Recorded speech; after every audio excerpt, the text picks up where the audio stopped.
नाजरीन, कंपनी की सूरत हाल क्या है उससे आपको आगाह करता हूं कि कंपनी के कितने बुरे दिन शुरू हो चुके हैं। कंपनी ने अमेरिका को राजी करने के लिए जंग शुरू की और अभी ऑफिशियल बयान आ गया है। दी हिंदू लिखता है कि तालिबान के फॉरेन ऑफिस ने कहा है कि इंडिया एक significant regional and economic partner है। तालिबान की हुकूमत भारत को एक सिग्निफिकेंट रीजनल इकोनॉमिक पार्टनर कह रही है। और यहाँ एक तालिबान टीटीपी जो है वो बैठी हुई है और वो हमें आके तंग कर रही है, और उधर से बलोच इंसर्जेंट्स को भी सपोर्ट मिल रही है, उनको भी कुछ नहीं रोका जा रहा। तो ऊपर से तो अमेरिकन की मदद कर रहा था, लेकिन जाहिर है कि हमने फिर भी अफगान महाजरीन को पाकिस्तान में संभाल के रखा। किसी महाजर को उस वक्त हमने धक्का दे के अफगानिस्तान में नहीं भेजा। हम उनकी औरतें और बच्चों की हिफाजत करते रहे। भारत में बहुत बड़ा नुकसान हो रहा है, और दोनों जो हैं बलोच इंसर्जेंट्स और जो टीटीपी है, वो दोनों चाइनीज़ प्रोजेक्ट्स को अटैक कर रहे हैं। इंटरनेट की सुस्त रवि और आए रोज बंदिश से ऑनलाइन कारोबार बुरी तरह मुतासिर हो रहा है। ऑनलाइन बिजनेस से ताल्लुक रखने वाले अफराद इस वक्त परेशान हैं।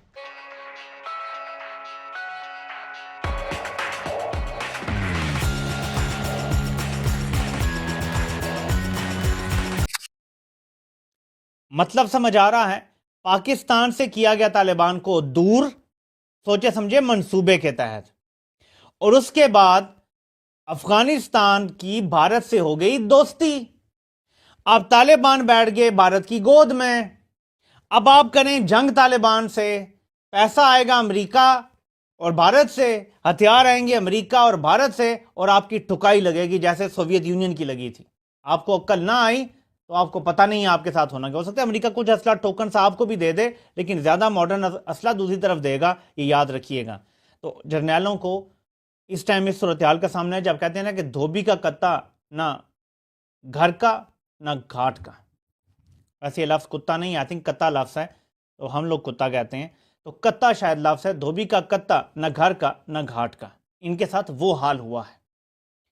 तो मेरे पाकिस्तानी हो, इसके बाद आपको बताता हूं, एक वैसे बड़ा ज़बरदस्त जवाब दिया है सैरिश मान साहिबा ने मरीम नवाज को, जो कहती है ना कि हम सियासी जमातों का इलाज करेंगे। बड़ा खूबसूरत जवाब दिया, तो मैंने कहा आपसे भी शेयर कर दूं। इलाज की बातें आपको सूट नहीं करती मोहतरमा, क्योंकि 8 फरवरी को आपका जो तसल्ली बख्श इलाज पाकिस्तान की अवाम ने कर दिया, ऐसा इलाज तो आपको जिनीवा के प्लास्टिक सर्जन 10 बार जन्म लेकर भी नहीं कर सकते थे। पाकिस्तान की अवाम बेहतरीन सर्जन है, आइंदा भी आपका यही तसल्ली बख्श इलाज करेंगे, बेफिक्र रहें। और इसके बाद मैं आपको जो एक बहुत बड़ा आलमी मसला शुरू हो रहा है जिसकी तरफ मैंने आपकी तवज्जो दिलाई थी, उसमें आने से पहले मैं आपको कुछ बताना चाहता हूं।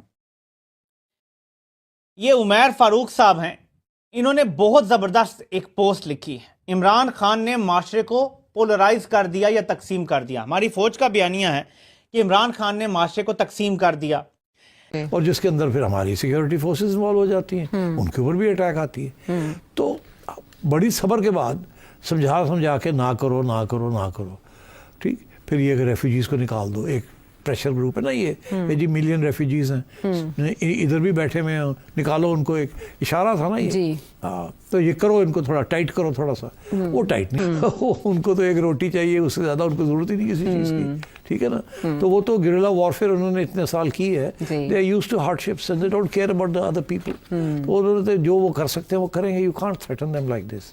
मगर इनका हमारा भी तो प्रॉब्लम है ना, we can't allow this to continue. ऊपर से we are a mighty power in the region, हम तो कहते हैं एटॉमिक पावर है, और ये तालिबान हमारे साथ ये कर रहे हैं।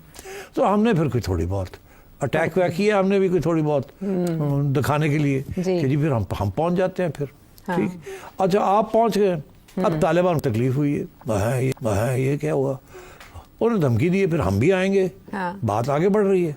इंडिया ने देखा कि ये बड़ा जबरदस्त मौका है, लोहा गर्म है, पहुंचो चोट करो, पहुंचो। और उधर से देखा उन्होंने कि इंडिया आना चाह रहा है, पाकिस्तान को तकलीफ होगी, आ जाओ आ जाओ आ जाओ। ये पॉलिटिक्स में होता है।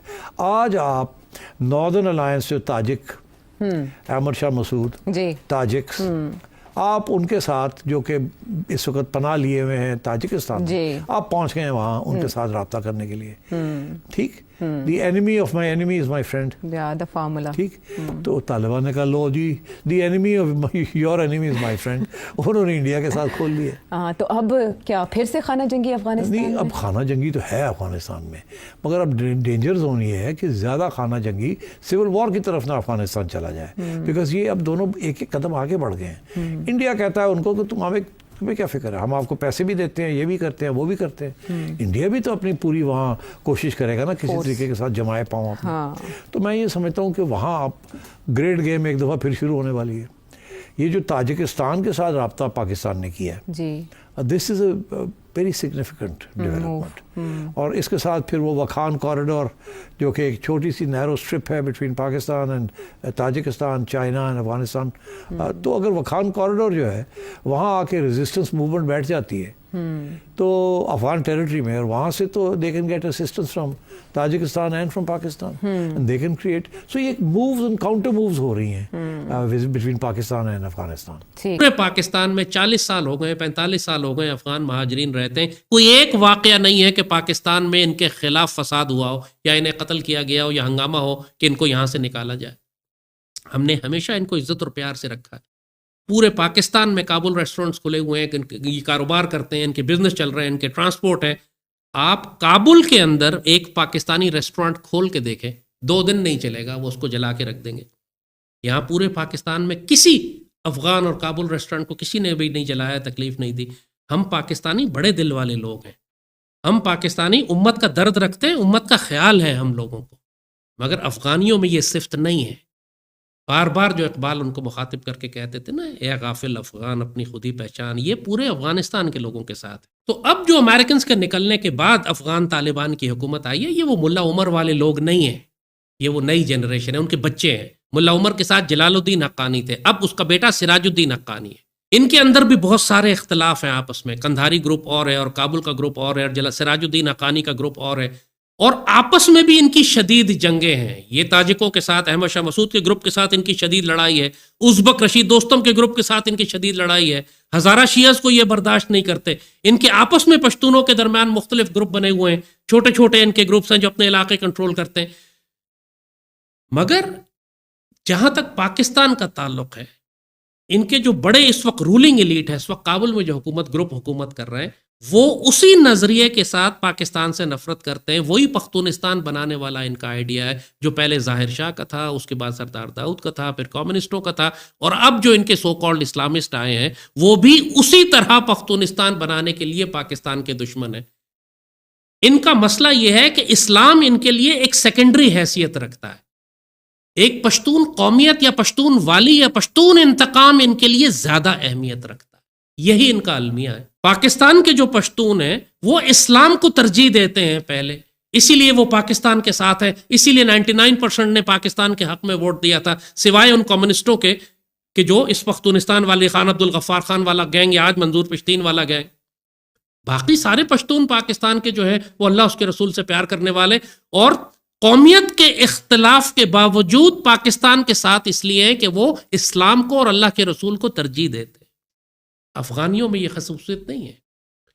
वो अगर वो क्योंकि जहां तक इनका इख्तलाफ उज़्बकों के साथ है या ताजिकों के साथ है, भाई ताजिक भी सुन्नी मुसलमान है, पश्तून भी सुन्नी मुसलमान है, आपस में लड़ते क्यों? इख्तलाफ इनका कौमियत के ऊपर है। इस्लाम इंपॉर्टेंट नहीं है, कौमियत इंपॉर्टेंट है, इसलिए लड़ते हैं आपस में। उज़्बक भी सुन्नी मुसलमान है, पश्तून भी सुन्नी मुसलमान है, फिर ये पश्तून उज़्बकों से क्यों लड़ते हैं? मसला इस्लाम का नहीं है। अगर इस्लाम का होता तो कभी ना लड़ते, लेकिन यहां पे इस्लाम नीचे आ जाता है और पश्तून उज़्बक कौमियत ऊपर आ जाती है, लिसानियत ऊपर आ जाती है, इसलिए लड़ते हैं आपस में। हज़ारा शिया से तो चलो कह सकते हैं कि शिया फ़िरक़ा वाराना इख्तलाफ है, इसलिए लड़ते हैं, लेकिन हकीकत ये है कि जो फ़र्क हम बताया हमने आपको कि उनसे नफ़रत बहुत पुरानी है, चूँकि ये सारे चंगेज़ खान की औलाद हैं और चंगेज़ खान से ये पश्तून नफ़रत करते हैं।